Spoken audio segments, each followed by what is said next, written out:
To another quick video, taking a look at the Days Gone challenges. In my video yesterday, I talked about how every week Days Gone has been adding these new challenges, and the cool thing about challenges is that they carry over to your progress in the main game. So we've gone through Surrounded, which is survive a horde, Survive, which is basically you against a bunch of human enemies out in an open field, Drifter's Run, which is a motorcycle race, collecting bandages along the way.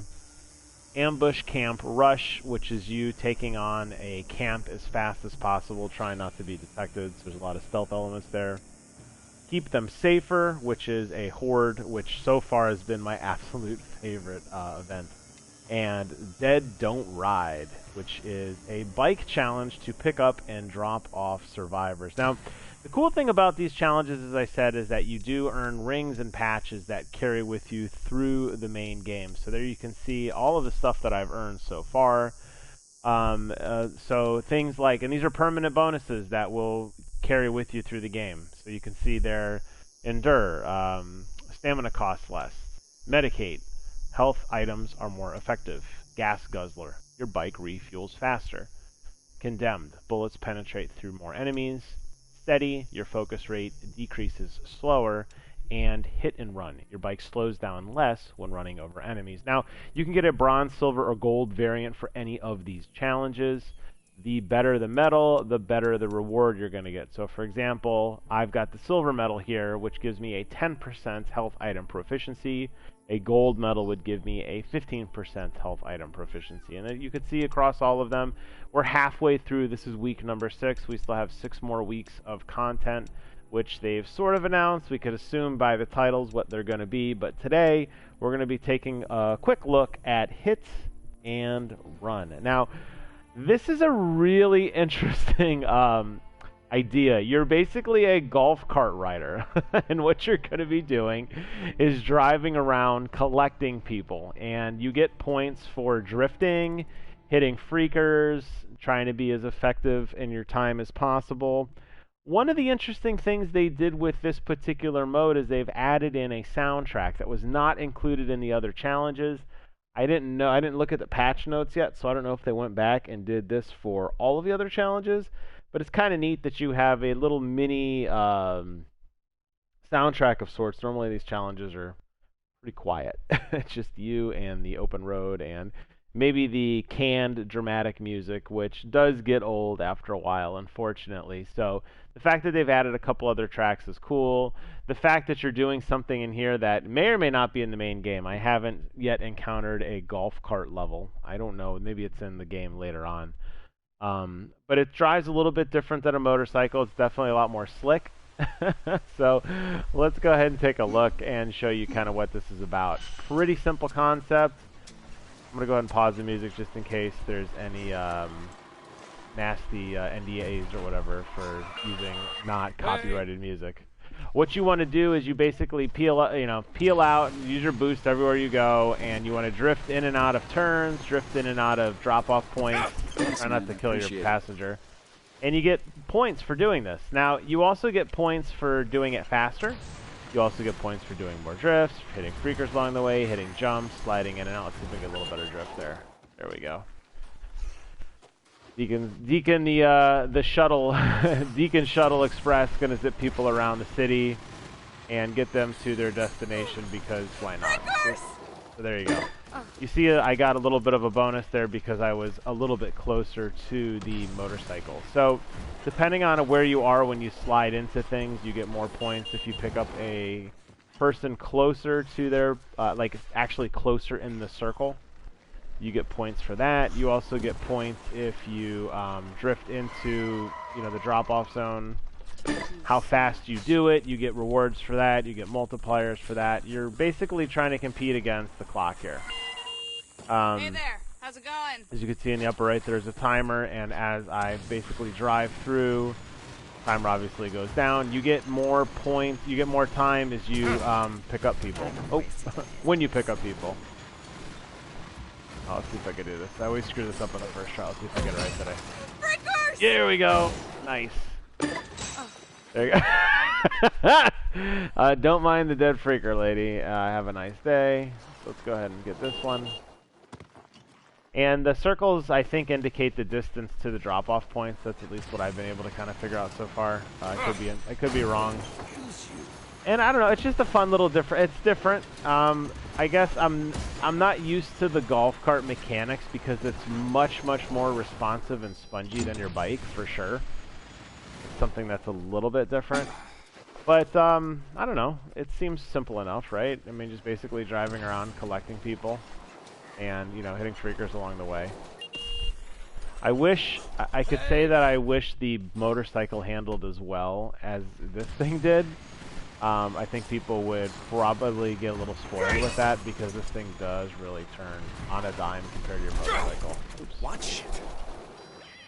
You also notice at the bottom there's a meter. That does decrease over time. As long as you get a passenger in when they're happy, you get more points. Sometimes it's kind of hard though. I'm not entirely sure if there's like an optimized route on some of these things because some of these distances are just too great, I feel like, that you're only going to get a neutral, which, I mean, I get not every person's going to be happy depending on the distance. Some of these distances are incredibly long. Like this one's 140 meters and you have to go around. There's no way to get, nice there. There's no way to get around this mountain face without basically going around the side, so I don't see how you could have gotten anything other than neutral on that particular one. The other thing that's a little challenging with this, if you start trying to play through this to get a high score, is you'll notice in the bottom right, it takes a second for the map to populate where you're dropping them off. So I wish that during the loading screen, when the passenger is, nice, when the passenger is getting in the golf cart, I thought it'd be kind of cool if they showed you kind of what direction to go. Kind of give you a little bit of head start on what direction to, you know, turn your golf cart so you could be ready for like trying to get a little bit better time. Unfortunately, it doesn't load up until after the screen is in. Now the interesting thing is that when you're picking people up, that seems to actually populate a little bit faster than dropping them off. So you'll see I'm looking in the bottom right, there, now I finally have the blue thing. So it kind of wastes a little bit of time, and if you're trying to, you know, get a gold medal or a high score on this, you're going to want to go fast because the timer only gives you more time when you are in, like loading, you know, when you're getting a new customer. You see I'm going to drop this guy off and I'm trying to get more time and I'm like, I got a little bit of time there, you know, I got like 20 seconds or so. You'll notice the timer in the upper right, it's at 40 seconds, and when I get it, oh! I got a couple extra seconds for a happy drop-off, but if it's just a normal, like a neutral or an angry drop-off, you don't get any more points for it time-wise, so. Also, if you land in the water, it's an instant loss, so you gotta really avoid the water as much as possible, which gets difficult. I mean, now we're starting to get in some pretty long tracks. You gotta drive all the way around this lake, over 300 meters away. And it kind of stinks. But it's fun. It's a fun little mechanic, and I'm glad they continue to try to think outside the box in terms of like fun content to add for the challenges. And the truth is, this perk is actually a really nice perk. It's a little frustrating when you're riding your bike through the country and you come across a freaker or a bunch of freakers, and you lose a significant amount of momentum because you're trying to cut through them all.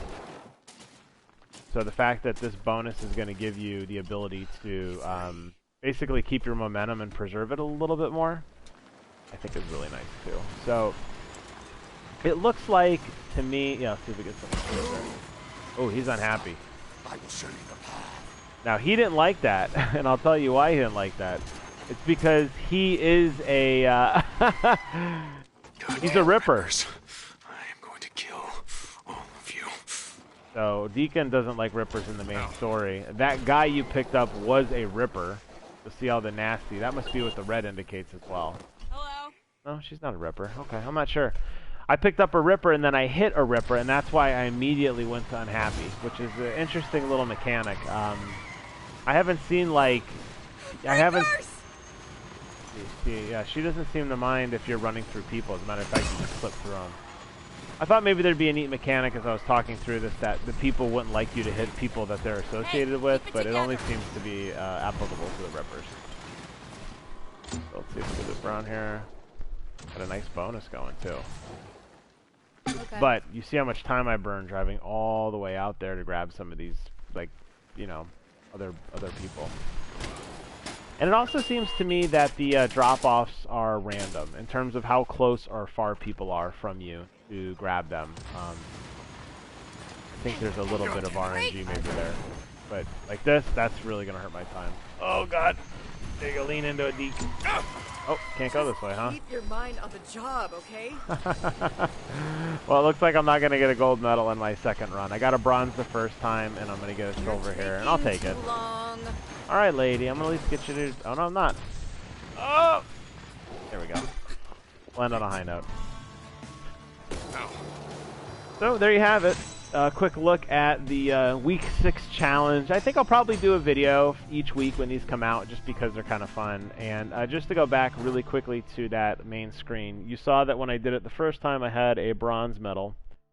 And now that I got a silver medal, you'll see that my reward is a little bit better. So my silver medal should give me an extra momentum boost, so it'll probably go up to 10%, I'm guessing, when it loads.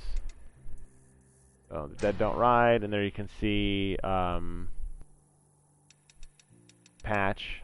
Oh, 12% impact enemy reduction. So there you have it. So if I get a gold medal, it'll be even higher. But that's all for this video. Hope you guys found this content useful and informative. Check these modes out if you are still playing Days Gone, or if you're thinking about getting into Days Gone. I recommend you at least do some of these before you get into the game. These will make your life a lot easier, particularly the item proficiency. The penetration increase is really, really nice with that shotgun. So there you have it. Thank you guys so much for watching. Take care of yourselves, and until next time, I will see you guys on the other side.